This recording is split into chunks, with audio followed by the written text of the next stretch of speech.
All right. Welcome to the studio today. Today we are looking at how bandits ambush a 18-seater bus somewhere around Ondo and all. Barrister, you're looking good.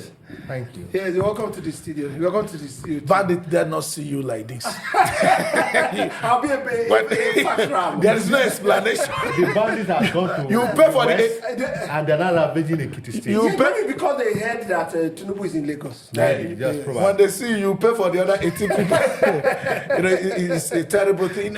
It's remarkable because Asiwaju was already boasting his statement earlier today that people can now travel. Yes. Although these incidents happened on Sunday, between Sunday and Tuesday, maybe a lot has happened that people can now travel. But he needs to be reminded that right on Sunday, just 2 days ago, people were kidnapped at Ekiti, Ekiti. Yes. One of the name of the driver is Sunday. Emmanuel. Imagine Sunday being kidnapped on Sunday. And the last Sunday before the celebration of the birth of Emmanuel. They said the name of the driver is Sunday Emmanuel. And the people had so much chance to drive into the bush, do all that. They left children there crying. Absurd. So I see what you is doing a lot, to be honest with you, compared relative to what Buhari did. But I differ. I agree to an extent and also differ to an extent because there are other news that are not filtering into the mainstream media of this kidnap. The other day we took Bureau of National Bureau because I also have some Statistics. news not reported of some people that have been kidnapped in somewhere in Kogi, between Kogi and Ondo. I mean, I know the person personally. Till now, as we still speak, I'm not talking about this 18-seater. As we still speak, the person is still in custody. Okay. Barrister, what do you think? It's a very pathetic situation. The truth remains that Tinubu has done a lot in the issue of security, especially in the north. Exactly. Which was an eyesore before. Yes. So I think the problem with him is that maybe he paid more attention to the north, where the issue of insecurity was unspeakable, neglecting the other part of the country. I also believe that, or rather, I also know that the issue of insecurity has also reduced to a great extent in the northeast, where the IPOB has been very, very being torn on the flesh of Nigerians. That's southeast. Yes, on the turn of the Nigerians. But at the southwest, before the demise of the former governor of Ondo State, a person of Akeredolu of blessed memory, the southwest governor came together and they came up with this Amotekun, and they actually got some results. But I don't know what has gone wrong, because in the last 90 days, we've not heard so much. The issue of kidnapping in the Kitiazis of the southwest and the Osun. Yes, if I'm not mistaken, the past 90 days in the Ondo area. And then somebody will ask a question: what has happened to Amotekun? Exactly. Is it because Akeredolu is dead? That's why they are that's what I want to ask Engineer Kizi. What do you think happened to Amotekun? I think in Nigeria, when you see something that is not supported by the federal government, it hardly survives the era of the promoters. Okay, you notice that Amotekun was facing serious resistance with Buhari. Yes. And Buhari left insecurity unattended. So is it because... That's why we are saying Tinubu has tried. Do you know why we are saying Tinubu has tried? Even when 2.2 trillion has been spent on ransom.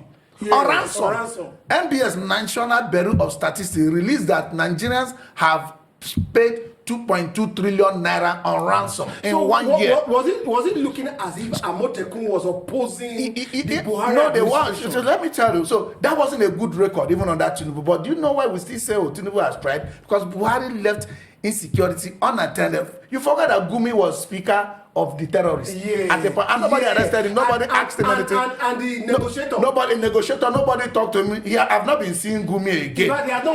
So the reason why we are giving Tinubu some credit, otherwise, nothing really too super has happened. Now, that Amotekun was facing strong resistance with Buhari. You can imagine what would happen on the demise of Akeredolu. You understand? They were not allowed to. They operated stubbornly. Yes.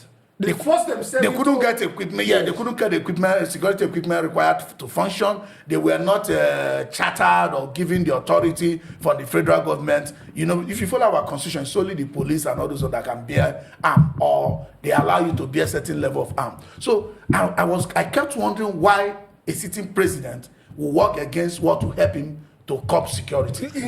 I'm here to be able to answer Buhari's reason for leaving insecurity unattended. So let me ask you one other question. Now, the state government have a particular amount that goes to security. Yes. And most of these security votes, they normally say they give it to the military, the police, the civil defense. Now you are taking us back to what we talked about the other day. Now, if I'm the chief security officer of a state, and I'm going to use somebody that is to be commanded by another man, what can I do? So why did they put it into Amotekun? You see, the issue of insecurity, you know, is a very serious issue in this country. Because all other issues at the moment are hinged on our security, especially when it comes to hunger. You know, hunger has claimed over 75 lives in the last 5, 6, 7 days, you know, as a result of some people who are scrambling for food. You know, this happened because of insecurity. People cannot access their farmland from Sokoto to Edo, to Yanagwa, to Calabar, everywhere. People cannot look at the story. People who went to the market, coming back home from Onitsha to Ekiti, they can't arrive home safely. You know what kind of a country? So like he said, you see, we give credence to Tinubu that is working because the president before him didn't do anything. Fact, perpetuated insecurity. In fact, he encouraged it. I think I want to say that.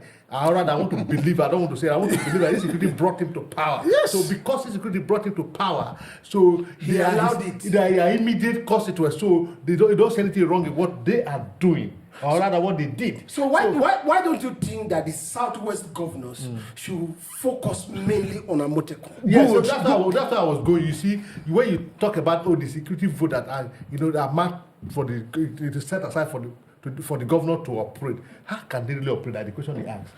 But let me tell you now. When you don't have, you say, because the Amotekun is not recognized by the country. That's right. No, so you said, which money will you put in Amotekun? Exactly. If you say Amotekun, hold on, I'm coming. If you say, let's say now, bandits are going to come with AK-47. The minimum you require to stand against somebody with AK-47 is AK-47.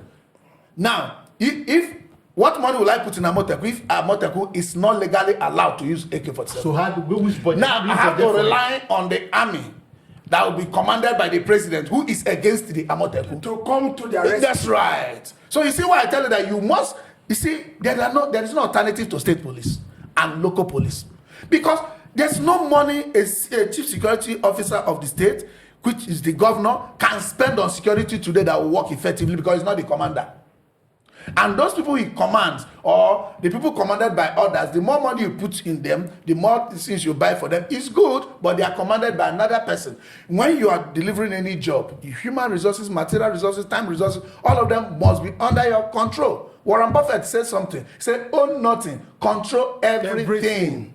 You see, that brought us to the issue of state security.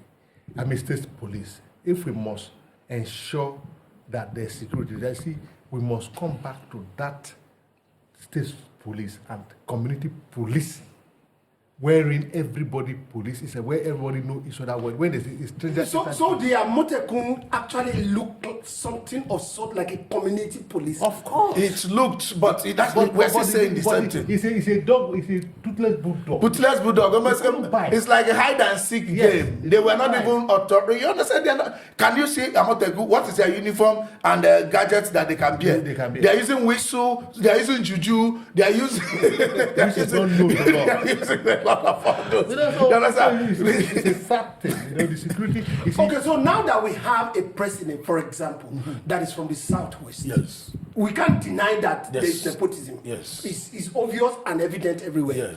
Now that we have a president that is from the Southwest, why does he not support a group, right? That we now even smear other group, other what do you call them again? Other groups like that in the whole country. Mind you, Amotekun came at a sub-regional level. Yes. You know, and also Tinubu has placed something like a regional bill, which everybody kicked against, that he wants to divide Nigeria.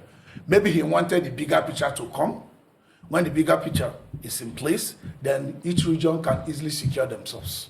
Okay, but on repudiation of that bill, or the suspected, as a matter of fact, one senator, is it from Osun State, said this is easiest way to give Biafra their Biafra. I've forgotten the name of this senator. Yes, one of the one of the Southwest senator. Yes. So with that suspicion of trying to divide Nigeria, you know, nobody's trying to go that way. I think the people in the South now, the governors, can reawaken Amotekun. They obviously, like you said, they won't receive the same repudiation or resistance from Tinubu as they receive from now, your last word. Yes, you see, let's come back to the reality. A T-seater bus was kidnapped. The occupants are still at large. At large. So the federal government, as a matter of fact, should do everything possible.